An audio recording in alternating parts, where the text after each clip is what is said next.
A day-long ceasefire in Sudan is in doubt after gunfire was heard shortly after the truce was set to begin. At least 185 people have been killed in a violent power struggle between the army and Sudan's largest paramilitary force, the Rapid Support Forces. Both sides are blaming each other for violating the truce, once again putting civilians in the crossfire. Al Jazeera's Hiba is in Khartoum.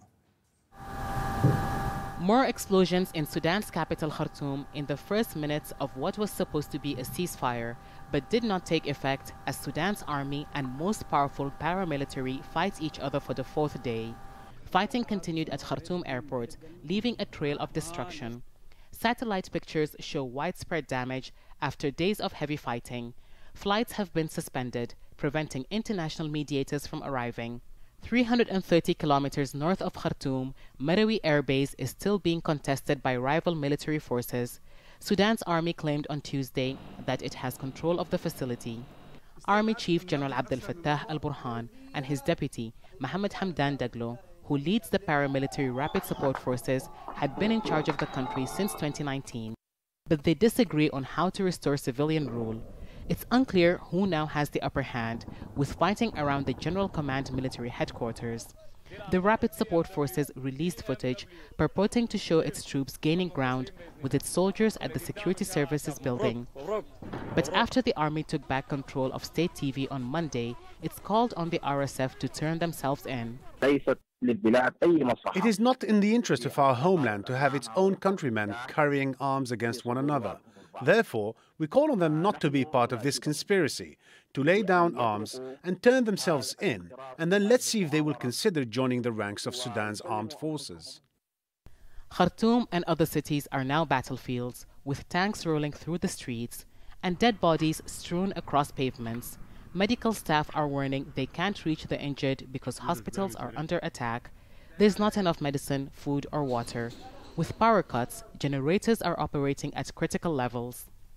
People in Khartoum had hoped the ceasefire would hold. Many have reported missing relatives and want to find them but can't because of the continuous fighting. And others say they've not been able to bury their dead. But some are venturing out to find supplies. We have bought 6 packs of noodles. 2 packs can feed 3 people for 1 meal. There is also salt and cake. The cake will expire tomorrow, so we can have it for dinner tonight. There's a global push to find diplomatic resolve. The U.S. is urging warring parties to end hostilities. I made calls to Generals Burhan and Hamedi, urging them to agree to a 24-hour ceasefire, to allow Sudanese to safely reunite with their families, and to obtain desperately needed relief supplies. For now, it's unclear if the two generals are willing to heed these requests as their capital city continues its descent into a war zone.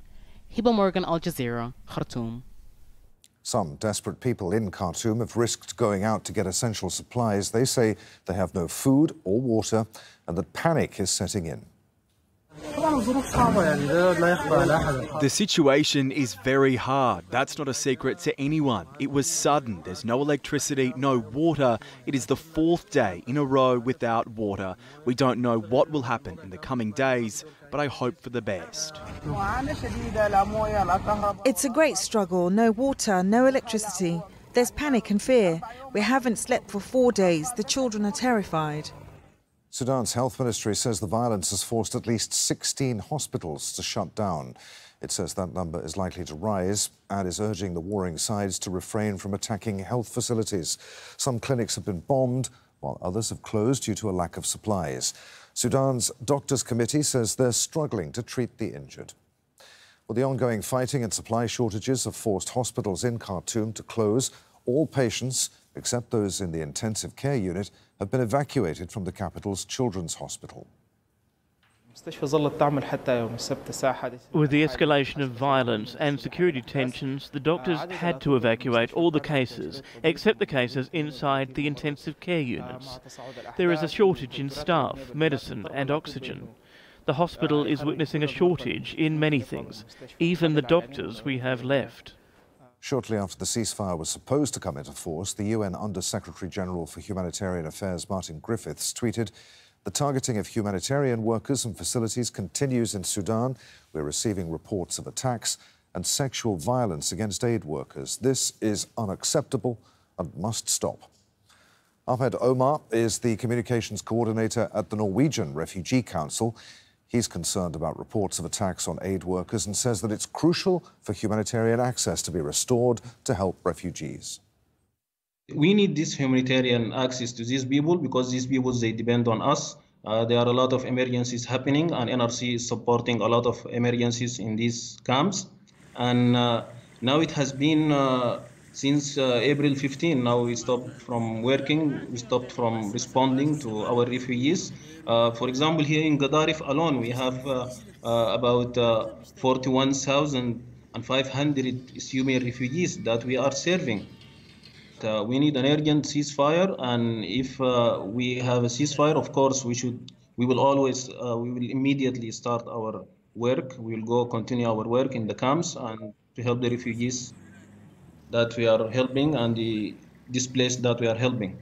But ceasefire, we learned that there are some ceasefire, for example, yesterday, but it was not fully ceasefire.